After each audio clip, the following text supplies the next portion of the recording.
Assalamualaikum warahmatullahi wabarakatuh. Izin memperkenalkan diri, nama saya Atik Nur Aisyah dari jurusan Kimia Fakultas Sains dan Informatika Universitas Jenderal Ahmadiyah. Di sini saya akan menjelaskan mengenai spektrofotometer inframerah terhadap senyawa metabolit sekunder kelompok fenolik. Yang pertama itu definisi. Spektrofotometer inframerah pada umumnya digunakan untuk yang pertama menentukan gugus fungsi suatu senyawa organik, yang kedua mengetahui informasi struktur suatu senyawa organik dengan membandingkan daerah sidik jarinya. Pengukuran pada spektrum inframerah dilakukan pada daerah cahaya inframerah tengah atau mid infrared, yaitu pada panjang gelombang 2,5 sampai 50 nanometer atau bilangan gelombang 4000 sampai 200 cm pangkat min 1. Energi yang dihasilkan oleh radiasi ini akan menyebabkan vibrasi atau getaran pada molekul. Tipe absorpsi inframerah sangat khas dan spesifik. Untuk setiap tipe ikatan kimia atau gugus fungsi, metode ini sangat berguna untuk mengidentifikasi senyawa organik atau organometalik. Kemudian ada prinsip kerja dari spektrofotometri inframerah. Sumber cahaya yang umum digunakan adalah lampu tungsten atau glow bars. Kemudian didispersi spektrofotometer inframerah menggunakan monochromator yang berfungsi untuk menyeleksi panjang gelombang. Jika suatu frekuensi tertentu dari radiasi infrared dilewatkan pada sampel suatu senyawa organik, maka akan terjadi penyerapan frekuensi oleh senyawa tersebut. Detektor yang ditempatkan pada sisi lain dari senyawa akan mendekati frekuensi yang dilewatkan pada sampel yang tidak diserap oleh senyawa tersebut. Banyaknya frekuensi yang melewati senyawa yang tidak diserap akan diukur sebagai persentase transmita. Kemudian ada bagian-bagian spektroskopi inframerah. Yang pertama ada sumber radiasi. Untuk sumber radiasi ada Nest Glober terbuat dari campuran oksida unsur lantanida glober terbentuk dari batang yang terbuat dari silikon karbida. Yang ketiga kawat nikrom yang dipijarkan. Yang kedua ada di monochromator. Monochromator terdiri dari sistem celah masuk dan celah keluar, alat pendispersi yang berupa sisi difraksi atau prisma, dan beberapa cermin untuk memantulkan dan memfokuskan sinar. Yang ketiga yaitu detektor. Untuk detektor dalam inframerah digunakan detektor thermal.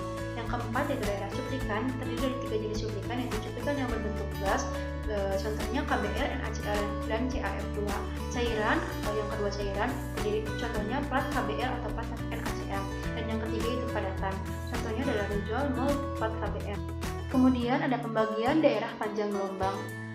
Rentang daerah serapan inframerah yaitu sebesar 400 sampai 4000 cm pangkat min 1. Daerah serapan inframerah dibagi menjadi 3, yaitu daerah inframerah dekat, daerah inframerah sedang, dan daerah inframerah jauh. Untuk daerah inframerah dekat berkisar antara 14.290 sampai 4.000 cm pangkat min 1. Untuk daerah inframerah sedang berkisar 600 sampai 4.000 cm pangkat min 1.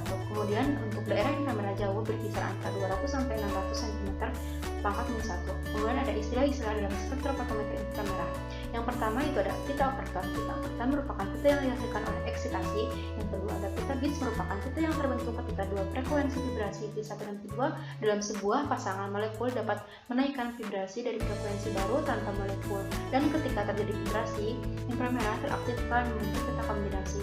Yang ketiga yaitu Fermi resonansi. Fermi resonansi adalah pergeseran energi dan intensitas pita penyerapan dalam spektrum inframerah sebagai konsekuensi dari kuantum mekanika bercampuran. Kemudian yang keempat itu ada vibrasi fundamental, merupakan vibrasi suatu molekul yang dapat dihitung dengan rumus 3n-5 untuk molekul linear dan 3n-6 untuk molekul tidak linear, di mana n adalah banyak atom.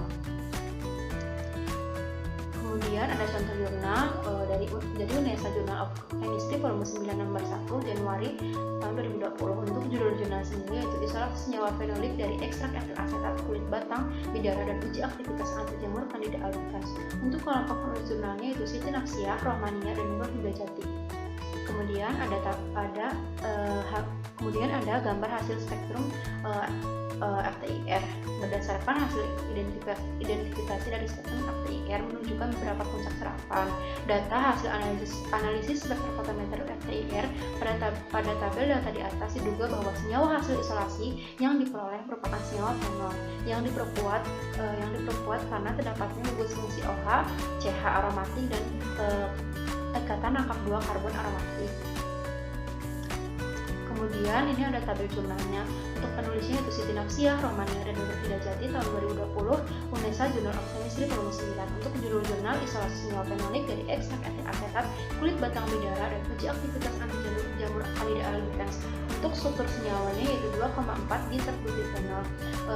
Dalam struktur senyawanya itu menunjukkan terjadinya ikatan angkap terkonjugasi.